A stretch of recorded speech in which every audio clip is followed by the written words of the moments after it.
Hello, my friends. It is September 30th, and this is your source for Ukraine war news. This is a daily brief. There are 1,250 Russians off the battlefield as of today. This is 24 within the last 24 hours. 5 tanks, 27 armored fighting vehicles, 27 artillery systems, and 53 vehicles and fuel tanks. This is a little bit on the high side of what we've seen over the last few months, and it's like medium high. It's not as excessive as it's been, but the fighting is still fairly prominent. But I want to focus on something different than that. I want to focus on this. Ukraine is now under a massive drone attack. This was last night, just before I went to sleep. Explosions are heard in Kyiv as groups of Russian drones keep coming in and are being shot down by air defenses. So, in the early hours of 30 September, Russia launched 76 air threats at Ukraine. Ukrainian Air Force down 67 Iranian-made Shahed drones and one Kh-5969 guided missile. So that's 68 out of 76. Now, Anton Gerashenko said something that I thought was really interesting. All night long, Russia terrorized Ukraine again with drones and missiles. The main target was Kyiv. The air raid alert lasted more than 5 hours. At 6 a.m., it was canceled. 2 hours later, it sounded again. Many Ukrainian regions are under an air raid alert now. Imagine what it's like to get your children to daycare or schools or go to work under constant shelling, air alerts, sounds of explosions, after sleepless nights in shelters. And then couple that, what he just said, trying to explain what he's feeling with this. Russia has changed their strategy of shelling Ukraine with drones. Now they're trying to keep the drones in the air as long as possible. The goal is to exhaust air defense. The strategy isn't working. Ukraine shot down 71 of 73. Okay, so regardless of the numbers, what he said and what Anton Gerashenko said help make sense of what we're seeing, why the drones are where they are. And if you go and you look at, this is just some images of, searching for drones at night. I mean, this is just trying to find them. This is a difficult task, and they do this every night, or pretty much every night. And yeah, that's where we are. Okay, meanwhile, yesterday, not overnight, but yesterday during the day, some sort of factory burned down in Barnaul. And I looked at this and then I saw this. Wildberry's warehouse burned down yesterday in Barnaul. I'm assuming that this is the same thing, but the images are quite sharply different. And this is actually showing the what happened here. So I would imagine it's more this than the other. Uh, Meanwhile, a military recruitment office was struck in Kursk. By the way, we don't know the source or the reason for the Wildberries warehouse burning down. I'm sure it'll come out in the news, but we don't know exactly what was going on here yet. We can kind of speculate that the military recruitment office struck in Kursk had something to do with the war. That's fairly likely. Ukrainian forces recently advanced near Glushkovsky Raion, west of the Ukrainian salient in the Kursk Oblast. Okay, so the Ukrainians are moving here, not making great progress, but making a little bit. Meanwhile, the Russians were trying to attack in Kursk. Russian tanks fall victim to their own defenses in a failed Kursk counterattack. Russian counterattack near Plekhovo failed when tanks became trapped in anti-tank defenses built by Russian forces, which Ukrainians exploited with successful drone strikes. So they kind of ran into their own trap and then were extra trapped by drones, and yeah, that's where they are. Recently, Russia has been assaulting east of Volchansk. Volchansk, as you know, is above Kharkiv. It's on the right on the border, or just over the border between Ukraine and Russia. But today, I have heard that they tried to recapture the aggregate plant, which seems to be the stupidest thing that Russia could possibly do. This is Andrew Perpetua saying that.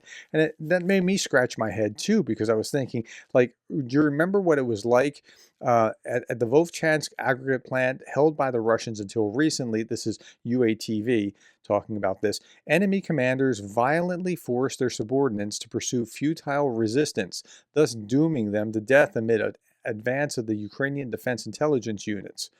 So, I mean, if you remember what that was like, it was just kind of stupid. Okay, Hundreds of newly uncovered documents. Let's talk about a number of different news articles all around Ukraine and Russia. Hundreds of newly uncovered documents reveal signs of potential poisoning of Russian opposition leader Alexei Navalny in 2024, which led to his death. Meanwhile, Russian authorities claim that the political prisoner died because of heart disease. Sure, he did. Meanwhile, Andrew Perpetua says that Vladimir Medinsky says that an 11-year education for children is, quote, an unacceptable luxury. It's like we're living in the 19th century. It should be compressed in order for children to enter vocational training earlier. It should be competitive. Children shouldn't wait until 19 to start thinking about what to do with their life, unquote. And he also said studying at university for 5 or 6 years should be a thing of the past.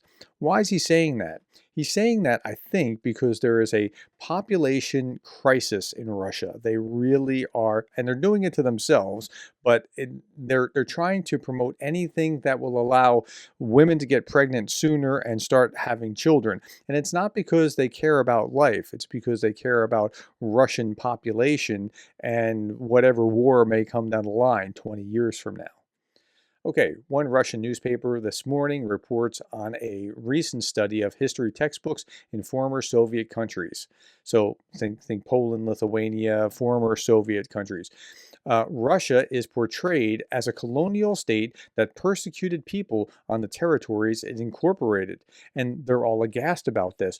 How could they be saying that? Well, because that's what you did.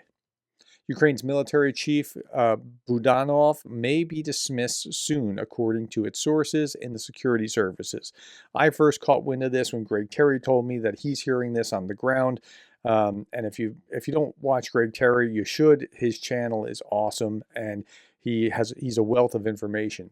Budanov has led several key operations during the war, including the destruction of Russia's Black Sea Fleet and strikes on the Russian ammunition depots. Now, if he is rotated out, he will still serve in some capacity, probably as an ambassador or something along those lines. But that seems to be par for the course of what they do with former high-ranking military folks. This one hurt my heart.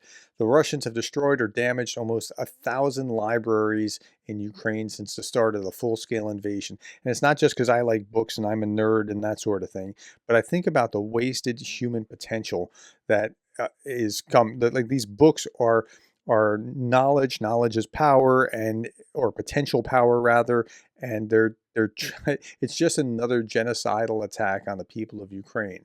More than 200 million Ukrainian books were lost due to the Russian aggression, according to the Commissioner for the Protection of State Language. So sad. Okay, Anton Gershenko posted this. This was Lavarov talking. Quote, Trump said some time ago that he would need 24 hours. Now, the wording is different, Lavarov said. Quote, we will welcome any initiatives that will lead to the desired result, and there can only be one result, the settlement of this problem on the basis of emulating the root causes of the Ukrainian crisis.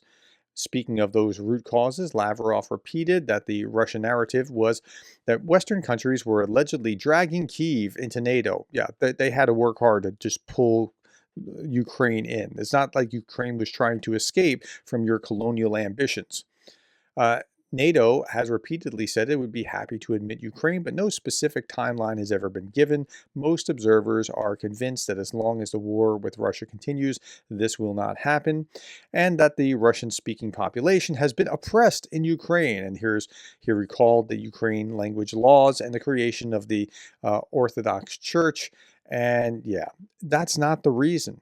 I think the reason, the more I think about it, is because Ukraine, as they look west, becomes a contrast comparison piece between Russia and what a Western society that has broken from Russia can actually do.